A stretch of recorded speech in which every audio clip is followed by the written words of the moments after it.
Children, you all have studied the specialized cell neuron. आपने neuron नाम की specialised cell के बारे में पढ़ा है या जिसे आप तंत्रिका कोशिका कहते हैं। हम जानते हैं कि न्यूरॉन एक ऐसी स्पेशल सेल है जो पूरी बॉडी की एक्टिविटीज को कंट्रोल करने में हेल्प करती है और इन्हीं न्यूरॉन से बना हुआ हमारा एक सिस्टम है जिसको आप नर्वस सिस्टम कहते हैं या इसे हिंदी में तंत्रिका तंत्र कहा जाता है। Nervous system is made up of two main types of organs which is the brain and spinal cord. तंत्रिका तंत्र दो तरह के अंगों से बना हुआ है, एक को आप मस्तिष्क कहते हैं और दूसरे अंग को आप मेरुदंड का नाम देते हैं। तो इन्हीं ऑर्गन्स में से जो ब्रेन है इसको हमने आज स्टडी करना है।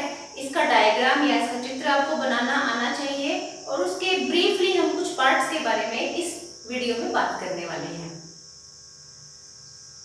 आप नर्वस सिस्टम की जब बात करते हैं तो जब हम कहते हैं कि ये सिस्टम हमारी बॉडी की सभी क्रियाओं को, सभी एक्टिविटीज को कंट्रोल करता है, नियंत्रित करता है, तो इसका मतलब ये है कि ना केवल ऐसे स्टिमुलस को ये एक्सेप्ट करता है, एक्वायर करता है जो बाहर से हमें मिलते हैं।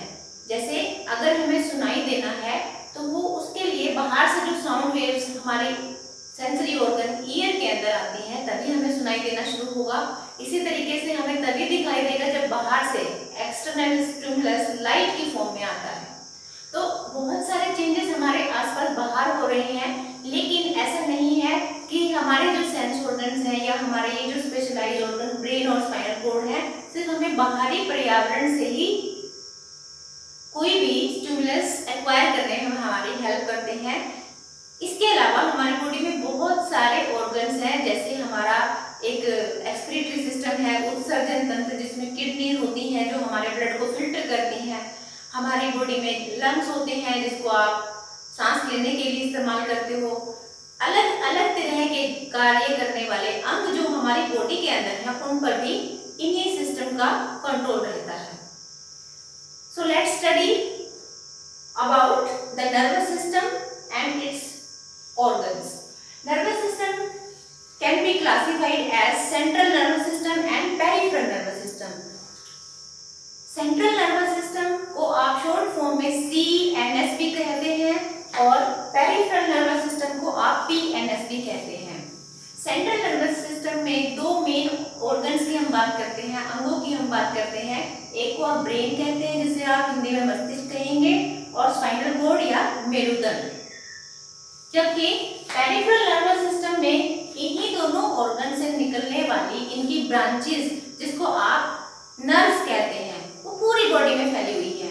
आपको मालूम है हमारा ब्रेन तो सिर्फ हमारे स्कल के इस एरिया में पाया जाता है और स्पाइनल कॉर्ड हमारी रीढ़ की हड्डी के बीचों बीच से निकलती है। Means the spinal cord passes through the vertebral column of our body. तो ये इन दोनों की लोकेशन एक की हमारे हेड रीजन में है और एक की हमारी वेंट्रल साइड या हमारे पीठ की तरफ है। लेकिन हमारा पूरा शरीर इनसे निकलने वाली नर्व्स या जिनको आप एक तरीके से सोच सकते हैं कि शाखाएं हैं, ब्रांचेस हैं जो ब्रेन या स्पाइनल कॉर्ड से निकलती हैं, पूरे शरीर में फैली हुई है। क्योंकि सभी ऑर्गन्स पर कंट्रोल करना है, सभी ऑर्गन्स को संदेश या ऑर्डर देना है या सभी ऑर्गन से जो भी सिग्नल है वो ब्रेन या स्पाइनल कॉर्ड तक पहुंचने हैं। तो कम्युनिकेशन करने के लिए, शरीर के सभी भागों से कनेक्ट रहने के लिए पेरिफेरल नर्वस सिस्टम इन दोनों अंगों की मदद करता है जिन्हें आप ब्रेन एंड स्पाइनल कॉर्ड कहते हैं। The peripheral nervous system, as I have told you, it has nerves arising from brain and spinal cord. तो ब्रेन से निकलने वाली जो नर्व्स होती हैं उनको हम क्रेनियल नर्व्स कहते हैं और ये हमारे शरीर में 12 पेयर्स होते हैं, 12 जोड़े होते हैं। जबकि स्पाइनल कॉर्ड से निकलने वाली नर्व्स को हम स्पाइनल नर्व्स कहते हैं एंड दीज आर 31 पेयर्स। 31 जोड़े स्पाइनल नर्व्स के होते हैं और ब्रेन से निकलने वाले 12 पेयर्स क्रेनियल नर्व्स के होते हैं। तो आप मान के चलें कि हमारे शरीर में दो मेन ऐसे ऑर्गन्स हैं जो पूरे शरीर के फंक्शंस को कंट्रोल करते हैं, ब्रेन और स्पाइनल कॉर्ड, और इनसे निकलने वाली ब्रांचेस पूरे शरीर में जाल की तरह से फैली हुई हैं जिससे कि पूरा शरीर कंट्रोल में रहता है, नियंत्रित रहता है। इस चैप्टर में नर्वस सिस्टम आपको डिटेल में नहीं पढ़ना है। 10th क्लास में सिर्फ आपको ब्रेन के बारे में ब्रीफली मालूम होना चाहिए। तो आपको सबसे पहले जैसे कहा गया कि ब्रेन का डायग्राम आपको क्लियर होना चाहिए और इस ब्रेन से जुड़े हुए कुछ पार्ट्स को हम यहाँ पर डिस्कस करेंगे। इनके फंक्शंस आपको आने चाहिए। तो brain is having 3 main parts, क्योंकि ब्रेन एक बहुत स्पेशलाइज्ड कॉम्प्लेक्स ऑर्गन है, इसको पार्ट्स में स्टडी करना पड़ेगा और इसके लिए हमने इसको 3 पार्ट्स में डिवाइड किया, fore brain, mid brain and hind brain. Fore brain जिसको आप अग्र मस्तिष्क कहते हैं, मिड ब्रेन जिसको मध्य मस्तिष्क कहा जाता है और हिंड ब्रेन जिसको पश्च मस्तिष्क कहा जाता है। 3 तरीके से आप इसे क्लासिफाई कर सकते हैं, अग्र मस्तिष्क, मध्य मस्तिष्क और पश्च मस्तिष्क। ब्रेन का सबसे या मस्तिष्क का सबसे बड़े भाग को हम सेरेब्रम कहते हैं और वो सेरेब्रम इस फोर ब्रेन का हिस्सा होता है या अग्र मस्तिष्क का हिस्सा होता है। ब्रेन का अगर आप शेप देखें तो वो जो शेप है उसकी वो 2 हेमिस्फीयर से बनी होती है, means it is having 2 halves, 2 halves होते हैं उसके और उन दोनों हाफ्स में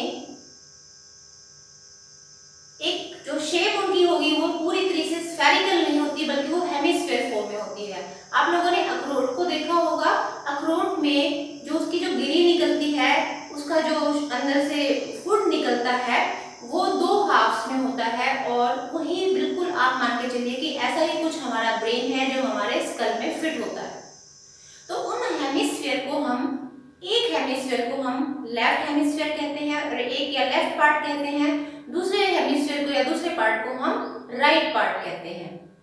और ये दोनों right and left parts of the brain they are joined together and giving overall a hemisphere shape to the brain. Brain एक बहुत डेलिकेट ऑर्गन है, इसको प्रोटेक्ट करने के लिए हमारे स्कल का एक 8 बोन से बना हुआ या 8 अस्थियों से बना हुआ एक ढांचा है जिसको आप ब्रेन बॉक्स कहते हैं, या आप हिंदी में कह सकते हैं कि हमारे ब्रेन की जो रक्षा है या मस्तिष्क की रक्षा करने वाला कपाल होता है। इसी तरीके से हमारी जो मेरुदंड है या स्पाइनल कॉर्ड है, it is protected by the vertebral column, या जिसको आप मेरुदंड जिसको कहते हैं, it is protected by the vertebral column and Hindi में इसको आप कहोगे कि यह रीढ़ की हड्डी के द्वारा इसकी रक्षा की जाती है। तो ब्रेन जैसे 3 भाग होते हैं इसके, fore brain, mid brain and hind brain. Fore brain सबसे ज्यादा कॉम्प्लेक्स और स्पेशलाइज्ड पार्ट माना जाता है पूरे ब्रेन के पार्ट्स की अगर बात करें तो। और इसमें जैसे अभी कहा कि सेरेब्रम सबसे बड़ा भाग होता है। सेरेब्रम एक ऐसा एरिया है ब्रेन का जिसमें सभी सेंस ऑर्गन्स के कंट्रोलिंग सेंटर्स होते हैं। जैसे अगर हमारे कानों में साउंड वेव्स एंटर करती हैं, ध्वनि की तरंगें जब हमारे कानों में एंट्री करती हैं तो वो जो संदेश है इलेक्ट्रिकल इंपल्स के रूप में या नर्व इंपल्स के रूप में हमारे मस्तिष्क के उस भाग तक पहुंचाया जाता है जो हमें सुनने में मदद करता है। और इसी तरीके से जितने भी हमारे 5 सेंस ऑर्गन्स हुए, हमारी स्किन है, हमारा नोज है, आईज है, ईयर्स है, हमारी टंग है, ये सभी सेंस ऑर्गन्स के लिए कंट्रोल करने के लिए हमारे जो सेंटर्स होते हैं वो सेरेब्रम में होते हैं। तो आज हम बात कर रहे हैं अभी कि फोर ब्रेन के मेन कौन कौन से कार्य होते हैं, what are the functions of forebrain. सबसे पहला कार्य जो आप लिखेंगे, it has controlling centres for sense organs, या आप कह सकते हैं ये हमारे सभी संवेदी अंगों को नियंत्रित करता है, यानी हमारे को देखने में, सुनने में या हमें कोई भी चीज का स्वाद पता लगाने में, इस तरह की जो 5 तरह के हमारे संवेदी अंग हैं उन सबके कार्यों को नियंत्रित करने वाला भाग हमारा अग्र मस्तिष्क है। ये आपका हुआ फर्स्ट रोल फोर ब्रेन का। सेकंड फंक्शन आप लिख सकते हैं, it is the thinking part of our brain. Thinking मतलब सोचना समझना।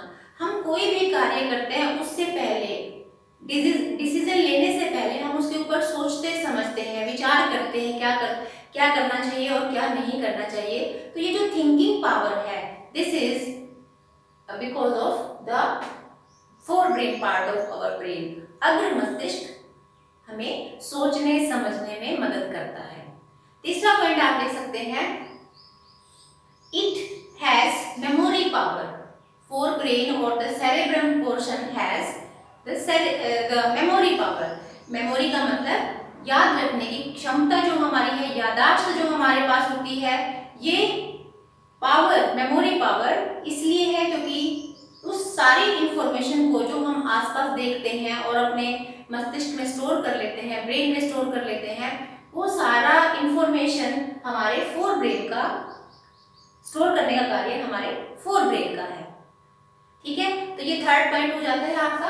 पहला पॉइंट बताया कि ये थिंकिंग में या सोचने समझने में मदद करता है, उस पर विचार किया जाता है कि डिसीजन लेने से पहले कि ये कार्य हमने करना है या नहीं करना। दूसरा, इसमें मेमोरी पावर होती है। तीसरा, जैसे बताया गया कि ये सेंस ऑर्गन्स या संवेदी अंगों को नियंत्रित करता है। चौथा कार्य आप इसका ले सकते हैं, the fourth function can be it controls the voluntary action. Voluntary यानी ऐच्छिक कार्य या क्रियाएं ऐच्छिक होती हैं, जो हमारी इच्छा से कोई भी हम काम करते हैं जिस पर हमारा नियंत्रण होता है। जैसे आपसे कहा आप पेन उठाइए, तो पेन उठाना एक ऐच्छिक क्रिया है। आप अपनी मर्जी से पेन को उठा सकते हैं या नहीं उठा सकते। इसी तरीके से ऐच्छिक क्रियाएं को हम इंग्लिश में वॉलेंटरी एक्शंस कहते हैं। तो आप कह सकते हैं कि they are the voluntary actions of all the body parts, they are controlled by the forebrain part. ठीक है, तो ये तो हुआ फोर ब्रेन का फंक्शन। अब इसके बाद नेक्स्ट पार्ट, जिसको आप मध्य मस्तिष्क या मिड ब्रेन कहते हैं, इसमें आपको डिटेल में कुछ नहीं लिखना है, आप इसमें एक कार्य लिख सकते हैं, इसका एक कॉमन रोल लिख सकते हैं कि इट कंट्रोल्स इनवॉलेंटरी एक्टिविटीज। जैसे एग्जांपल के लिए आप कह सकते हैं कि हमारी जो भी हेड या हमारी जो नेक और हमारे ट्रंक की एकदम से कोई रिफ्लेक्स मूवमेंट अगर होती है, कोई बाहर से कोई सिग्नल आता है, एक्सटर्नल स्टिमुलाई आता है, और हम बिना सोचे समझे अगर हमारे एकदम से तुरंत हमारे हेड को उस तरफ रोटेट कर देते हैं, या हमारी नेक की मूवमेंट हुई, या हमारे बॉडी के पार्ट्स की ट्रंक वाले पार्ट की मूवमेंट होती है, तो उसे आप रिफ्लेक्स मूवमेंट कहते हैं या इनवॉलेंटरी मूवमेंट कह देंगे। जैसे एक तरफ से एकदम से कोई आवाज आती है, आप किसी से बात कर रहे हैं और एक तरफ से वहां दूसरी तरफ से एकदम से कोई आवाज आती है, तो आपका ध्यान एकदम से दूसरी तरफ चला जाता है। तो ये जो आपकी जो हेड की रोटेशन हुई इस पोर्शन की, ये इनवॉलेंटरी थी, आपको मालूम नहीं चला आपने कितने जल्दी वो सिग्नल लेकर और उस तरफ मूवमेंट शो की है। तो ये ऐसे रिफ्लेक्स मूवमेंट्स को कंट्रोल करने वाला मिड ब्रेन है। इसके और बहुत से कार्य हैं, बहुत सारे फंक्शंस हैं, लेकिन 10th क्लास में हमें इसके बारे में बहुत ब्रीफली पढ़ना है। तीसरा पार्ट हिंड ब्रेन पार्ट, या जिसे आप पश्चिम मस्तिष्क कहते हैं। इस पश्चिम मस्तिष्क के 3 भाग होते हैं। There are 3 parts of hindbrain, cerebellum, pons and medulla portion. Pons ऐसा भाग होता है जो हमारी ब्रीदिंग को, हमारी श्वसन क्रिया को नियंत्रित करता है। अगर आप तेज भाग रहे हैं, एक्सरसाइज कर रहे हैं, उस वक्त हमारी ब्रीदिंग जो रेट है, हमारे श्वसन या सांस लेने का जो दर है वो बढ़ जाता है। हम तेजी से सांस लेना शुरू कर देते हैं, जिससे कि हम बहुत जल्दी से ऑक्सीजन लंग्स तक पहुंचाएं और लंग्स उसे पूरी बॉडी तक पहुंचा सके, जिससे हमें एनर्जी मिल सके। फूड को ऑक्सीडाइज करके हम एनर्जी ले सकें। लेकिन ये जो कंट्रोलिंग है, ब्रीदिंग, सांस कब तेज चलनी शुरू होती है और कब बहुत रिलैक्स हो जाती है, वो नियंत्रित करने का कार्य हमारे इस भाग का होता है, जिसको आप पोन्स कहते हैं। दूसरा भाग आप जो लिखेंगे वो है मेडुला। मेडुला हमारी बॉडी की इनवॉलेंटरी एक्शंस या अनैच्छिक क्रियाओं को नियंत्रित करता है, जैसे सलाइवेशन, जिसको आप हिंदी में कहते हैं लार आना। कोई भी खाने की खुशबू अगर आती है तो मुंह में लार या सलाइवेशन शुरू हो जाता है। इसको, ये एक इनवॉलेंटरी एक्शन है, and this is controlled by medulla portion. इसी तरीके से हमारा ब्लड प्रेशर कई बार बहुत ज़्यादा हाई भी हो जाता है. This is because of the controlling centre medulla.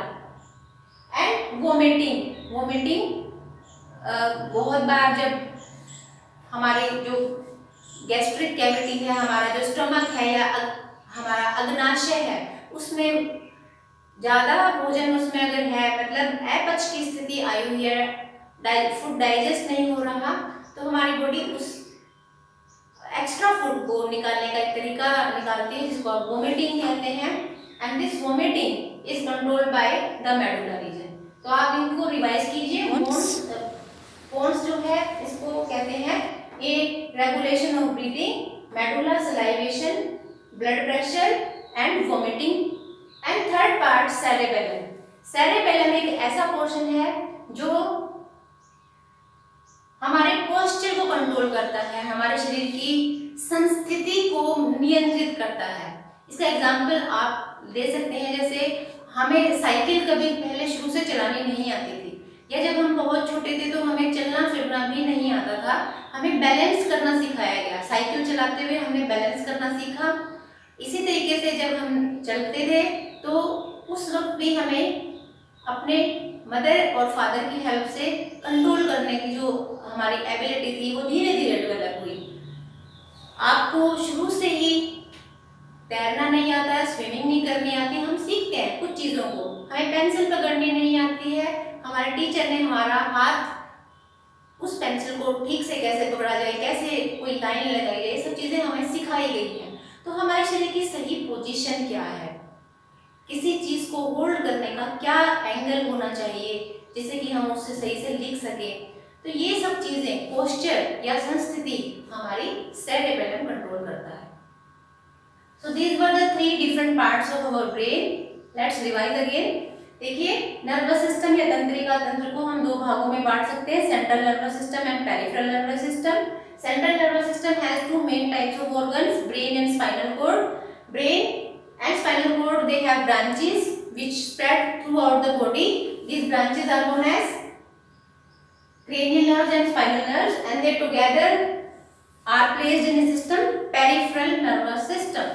Now this central nervous system has two main parts, brain and spinal cord. We have to explain only the brain very briefly. Brain has three main parts, forebrain, midbrain and hindbrain. Forebrain is the thinking part of our body. It controls the sensory organs, it controls the voluntary actions, and it has memory power. While the midbrain is controlling the involuntary functions of our body. Hindbrain has three main parts, cerebellum, pons and medulla. Cerebellum controls the posture of our body, pons controls the breathing, and medulla controls different involuntary activities like salivation, vomiting and blood pressure. ये तीनों parts आपको याद रखने हैं. आपसे पूछा जाएगा पश्च मस्तिष्क के कौन से तीन भाग हैं, उनके क्या कार्य हैं, तो आपको ये तीनों के नाम याद रखने हैं और तीनों के कार्य याद रखने हैं. इसी तरीके से फोरब्रेन के कार्य भी आपसे पूछे जा सकते हैं, और ब्रेन या मस्तिष्क का चित्र बनाना भी आ सकता है. well labeled diagram of brain can be asked to draw in your board exams. So I hope this lecture is clear to you.